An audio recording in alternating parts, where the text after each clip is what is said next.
For a lot of parents, they know that having the non-parents in their life can be really annoying. And I was absolutely one of those annoying non-parents in my 20s who frankly thought I knew everything. I got really good working with the children that others had given up on.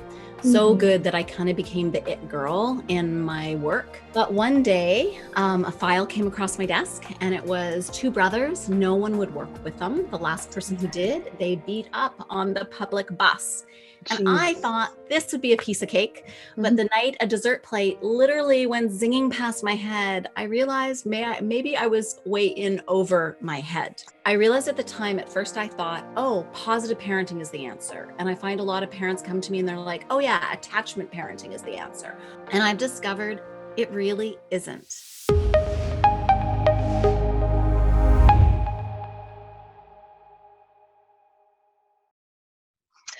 Hello, everyone, and welcome to another episode of Meta Transitions.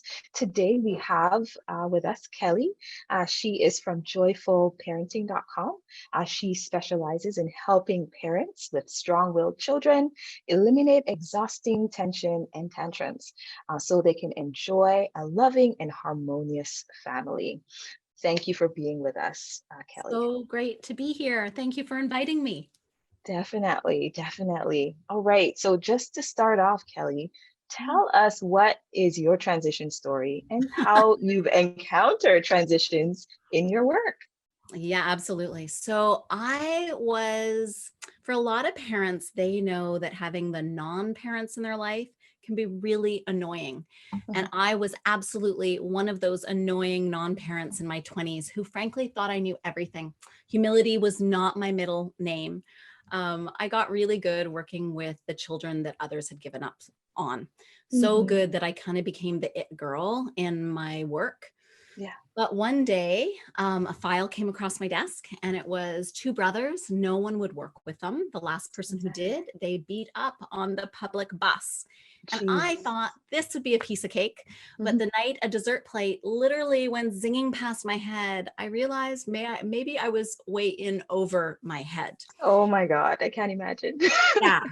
And so, that was a huge transition because I think a lot of times we can be on a certain path and we think, yeah, I got this down. We're really good at this. And I know I hear from a lot of my mom clients in particular, they can even have one child and they think, yeah, we got this parenting thing down, high five. And then another child comes around and they're like, oh, or it might be their third child, or it might be a transition where suddenly they're bringing their children to school and suddenly everything's falling apart. So, that was a huge turning point for me where I was also using a type of parenting that I really thought was positive parenting. I was using the consequences. I was using timeouts. I was using, the parenting tip du jour, so to speak. Yes.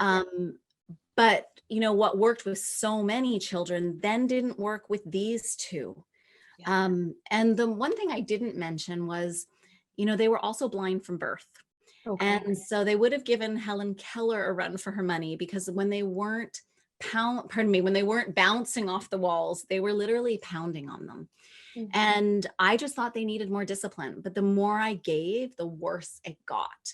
And I think a lot of times in transitions, we almost have to hit our rock bottom. I remember my dad, it was just a job for me, but pardon me, to a lot of other people, they saw it as just a job for me.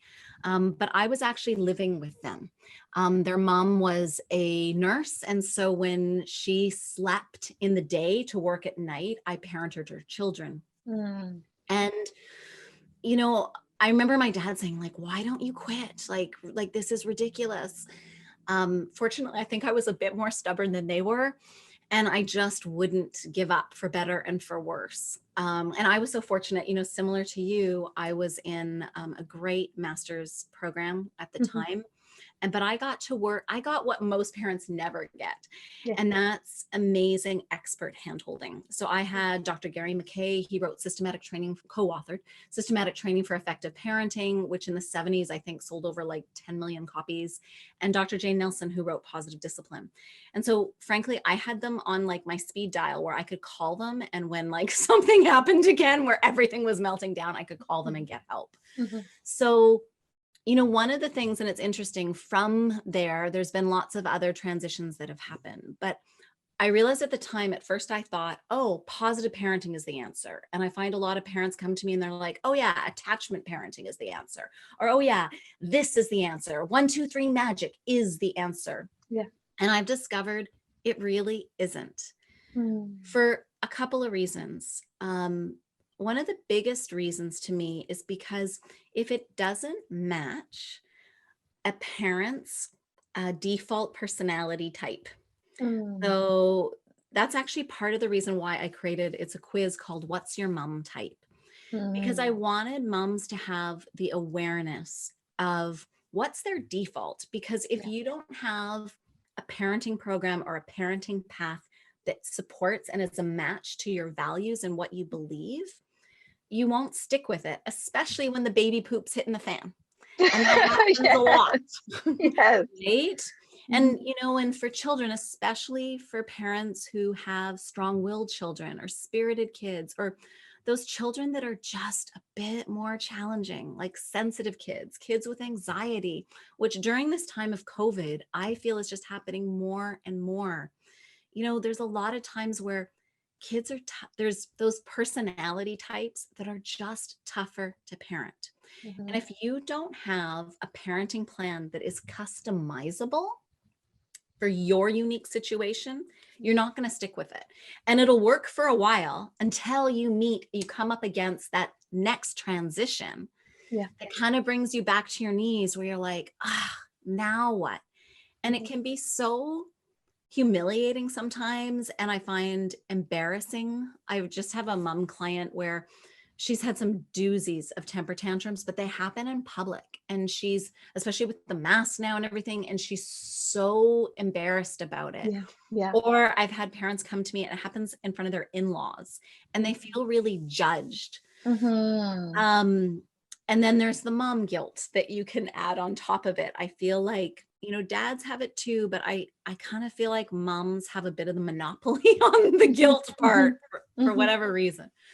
It's at least what I found. Does that answer it a little bit? I know I went off in terms of how it relates to my clients, but I feel like it's important because I was really excited to do this interview with you because I feel like transitions and how we handle transitions, especially as parents, Yes. is key to our effectiveness and success, and frankly, to how harmonious our home is. No, definitely. I think what I'm hearing from you there is sort of, you were able to sort of recognize sort of skills that, you had within yourself to be able to, I don't know, I think it takes a special person to be able to put themselves like in these roles, right? Especially to work with strong-willed children. And I think what I'm picking up from you is sort of that sense of being strong-willed yourself, being willing to, be determined, that sense of, wanting to be able to problem solve and get results no matter what. And I think there's maybe a sense of understanding maybe from the children and where they're coming from, and being able to sort of recognize what do these children need, identifying, that some of these modalities, like as you said, 1, 2, 3 children, kids, or the consequences and all of that attachment theory doesn't always apply to every situation. And it sounds like you're saying you're willing to be able to have that personal, contact with these families and identify what do these unique children need, and how can you provide that to them. And I think that's an amazing service that you're willing to provide there, for sure. I'm really glad you brought up, me being the strong-willed one too, because I actually believe that a lot of strong-willed children require a strong-willed parent. And I say that in a loving sense. It's not from a punitive perspective at all, but it also can come from a confidence in that you do have a method, you do have a plan, you've thought about this. And so that's in part why, and it took me many years to develop, because probably like you, I was very well versed in positive parenting, like very well versed. So I had the consequences down, natural, and I call them common sense consequences. I had those down. So when you're faced with children who know exactly what buttons to push, and frankly, some of them are like Houdinis when it comes to this. For a parent, a lot of times you can have all the greatest parenting tips, but when that happens, it'll all fall apart and you'll forget your wisdom, right? If there's a parent listening to this right now and thinks like, oh, I turned into monster mom today. But there's those kids that just push, or you're going through your own transition where it's extra difficult and you aren't getting the support you need. You might not have extended family around. You might be seeing friends and family because of COVID. There can be so many reasons. It can be that much more trying. And that's why I created what I call the Smart Mom Path. And SMART to me stands for simple, meaningful actions repeated over time.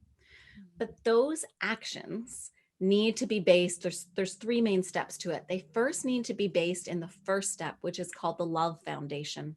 And love stands for living our values every day. And so if your parenting and how you approach parenting isn't really anchored in your true values of what's important to you, what gives you meaning, it won't last.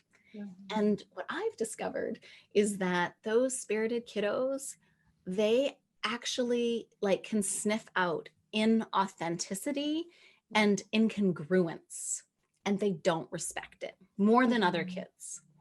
And that can be a real fight or flight moments, like creating those over and over again. Yeah.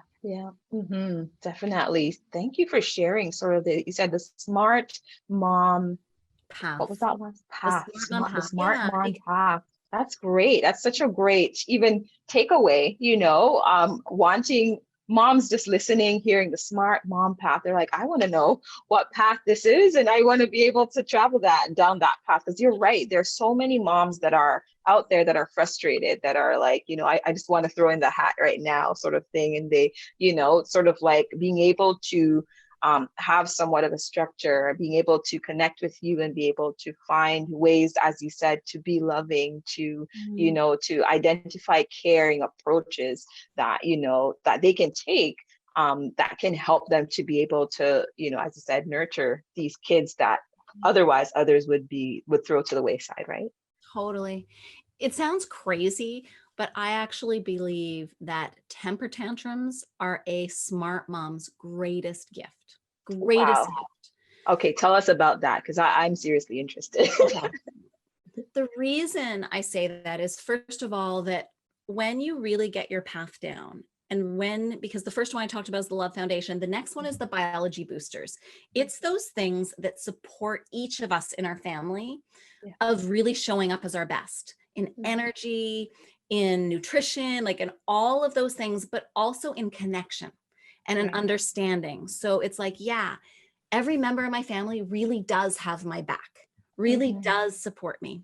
And the last one is what I call luminous parenting. And the reason I call it luminous parenting is because if you're not using child discipline that eventually, not always, brings out your best and their best, there is something wrong. And until you're able to do that, and when you're able to do that, it's a total game changer. Because then when you have temper tantrums, then when you have meltdowns, it's like you have this confidence that we're going to get through this together even closer. Yes. And for me, that's what the gift is. The gift is when we're living in families and in homes where we know there can be meltdowns, we know there's transitions, we know life happens and we can't control it all. But when we go home, we're going to be cared for, we're going to be understood, and we're going to be forgiven. That's where the magic happens. That's Mhm. where home sweet home happens. Yeah, that sense of belonging, that you're talking about there. So, and it sounds a little bit like, that sense of security, that we were talking about off record, but that sense of security in being able to recognize that, you have a space that you can come to, and that you can tell, these individuals who are guardians and parents, the bad stuff that happened, the good stuff that happened, and feeling like you're not going to be judged in a sense as a child. So it sounds like you're helping parents to be able to develop that safe space for their children, and So to be able to help them to be able to be healthy, to be able to provide that space, right? So it sounds like it's not just for the children, it's you're helping the parents to be there so they can support the children in the best way possible. completely. And sometimes that's supporting parents through their own transitions, right? And may I share one of the things, like it's a method I use in the Love Foundation, because I feel I start there a lot and it links to transitions. So I call it the PUP method, PUP, which Ooh, I think of okay. it like puppies. Yes. When we have puppies, they are more fragile, but they're also exuberant and they can be so lovely, but they can also be completely irritating when they've chewed your shoe to bits, or they've peed all over, and it can be all consuming. And so Yes. PUP, I Yes. use acronyms a lot. If you hadn't Mhm, noticed, I've mhm. already told you 3. This is my That's third, okay. and I'm going to stop there. I promise. Yes, yes. The first one is pause. Mhm. And so when we're going through a transition or we're faced with trauma, drama, or both, Yeah. it's to pause and to figure out what's really going on, which is the second word, which is understanding. And so I Mhm. think a lot of parents, and I also find teachers, well-meaning, totally well-meaning, I think miss this part. They might think they have it, but in terms of the understanding part, I think a lot of us, of the experts out there, can forget that child misbehavior is not the problem. It's Mhm. not the problem. It's the Mhm. solution to a problem that the child has found. Wow. And Wow. until you get that, Mhm. it kind of turns things on its head, because a lot of Mhm. times you're like, yeah, well, you just do this. Why are you yelling? You shouldn't be yelling. You shouldn't, da, da, da, step up, stop spitting Cheerios at your sibling. Yeah. But that's working for them on some Mhm. level. And until Mhm. you really figure out what the problem is, what the purpose is behind it, how it's serving them, you can't motivate and inspire your child to change it. Mhm. And so the third one, when it comes to those transitions, so PUP is, pause, understand, and then it's prepare. And the preparing is really looking at what truly is going to motivate, what's going to make the difference here Yeah. Yeah. to inspire someone to step up in a new way. Yeah. And if you can't help your child get skin in the game, if it only matters to you, Yeah. it's often not enough, especially for a spirited child. Yeah. Yeah. You want to get them, as you said, active and a part, that sense of belonging again. So it's, making them a part of the solution in a sense. So not only are you pausing to sort of think, okay, what's going on here, right? Mhm. You're gaining understanding to try to figure out, okay, what is this behavior serving? What are they getting out of this? Then you're also, engaging them in participation, encouraging them to say, okay, now I understand what's going on here. How can we, change this? And you're inviting them into that process, which is great. May I give you an example of using it and how it might be used? Sure. Okay. So when I was working with the boys, I remember the youngest one was 6, and I would drop them off at school. And sometimes I would literally, because I was so exhausted, I would be like dropping them off and I'd be like running to my car like a prisoner, making a break for it, for freedom. And like I was that exhausted. There were times, Yes. especially if it had been a doozy of a morning, I'm like, oh Yeah. my gosh. Anyways, and the kids would line up outside their classroom. And there were times, and he had his little cane, he was blind, and he would start like rapping with it. And there were times and I'd be so embarrassed because he'd be like, Nick has a very big, and I'm like, oh my Mhm. gosh, here we go. And he would always say, "This has a very big pick." And I don't know if he even knew what he was saying, but I was mortified, like Yeah. mortified. And, at first there was a part of me that just wanted him to change. Like, right? Mhm. But when I finally paused, and I didn't do it right away, just so you Yeah. know, I also nagged and I did all of the things you shouldn't do. I did Mhm. all of it. Mhm. But when I paused and I understood, I'm like, wow, he actually has a smile on his face every time he's doing it. Like, what is he getting out of it? Well, other kids around him would snicker and laugh. So, and as a blind child, he wasn't getting belonging.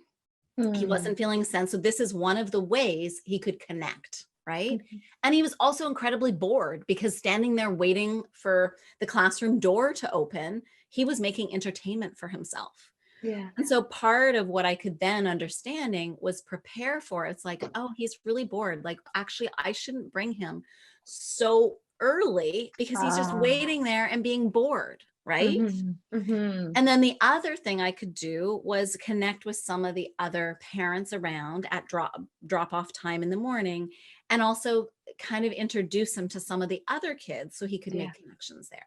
Oh, But if you're lovely. coming from that top down of like, oh my gosh, this is embarrassing, half the time your child's behavior has nothing to do with you. Yeah. Like your reaction has everything to do with you. But what Mhm. they're doing at first, they're often testing the waters, and they test it with you, and the more you're able to harness and figure out how to motivate them in positive ways to really step up and be a contributing member of the family, the better off we all are. Yeah, no, definitely. I'm so thankful for, what you shared there. And, it's as an aspiring mom, I'd love, Mhm. I could see how I would implement, this method. Like, I think that's something imprinted on my brain right now, the pup method. And just the way that you shared that just now, just sort of, made me realize you're right. Sometimes we have sort of these, as you said, top down methods in the sense where we take it personally, this is, and a cost to me, or I'm embarrassed from what the child's doing, instead of sort of taking time to think about what's really going on, and then being able to identify how you can help that child to be their best selves in a sense. And I think that's sort of what you were able to do for this child in Mhm. particular, and you helped them to thrive. And I'm sure this child was able to entertain others in a more respectful way, once you got to know them, right? Yeah, and it's interesting, because for a while there, I was a counselor at a university, and my clients were all young adults. Yes. And it was the first time, because I worked so much with younger children and their parents, but it was the first time in that position, I was there for a year, that I could see how parenting could influence the young adult they became too. Mhm. And that sometimes, again, not through any intentions of the parents, if they hadn't prepared their child well, Yeah. um, in terms of life skills, Mhm. in terms of really having those tough conversations, sometimes I saw it was more all about me Yeah. versus all about we. Mhm. And Mhm. that's important for parents to think about too. It's not just about stopping the behavior.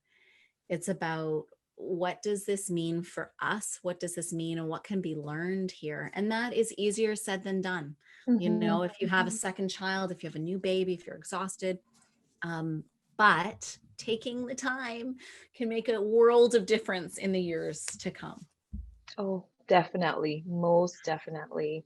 And I would love to end on that note, Kelly. It's so well summarized, in the sense that, wanting to ensure that as parents, we're thinking about the next generation and them becoming parents, right? And them becoming adults in a sense. And what we do as parents helps to shape, who they become.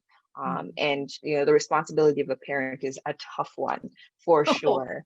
you know but it sounds like you're out there helping these parents to, as you said, be supportive, loving, understanding parents, to be able to pass on to the strong-willed children, skills that they can learn, so they can then pass those on to their children, multi-generational process for sure. So I really appreciate you being here with us and for sharing, a little nugget of, what you do. My question to you for the end here, how can people contact you, Kelly? If they want to be able to, better learn about the pup method, or, to get on the mom path. Yeah. Yes. The best way is going to joyfullyparenting.com, and right at the top there, you can also take the Smart Mom quiz to find out what your mom type is. And a lot of moms are really loving it because it also shares their secret alter ego, which is either a Hollywood star or a superhero, which is kind of fun. Okay. I wonder what I am, huh? Well, you not being a parent, I don't know. I know which one I am, and I'm wondering my 13-year-old, he probably would agree. But anyways, I digress. It was lovely to be here. And again, if anyone wants to join me or learn more, go to joyfullyparenting.com, and I would love to learn more about you. Oh, wonderful. Thank you so much. Well, there you have it, folks. Kelly shared such amazing information with us. We will share her information in the description below. So until next time, take care.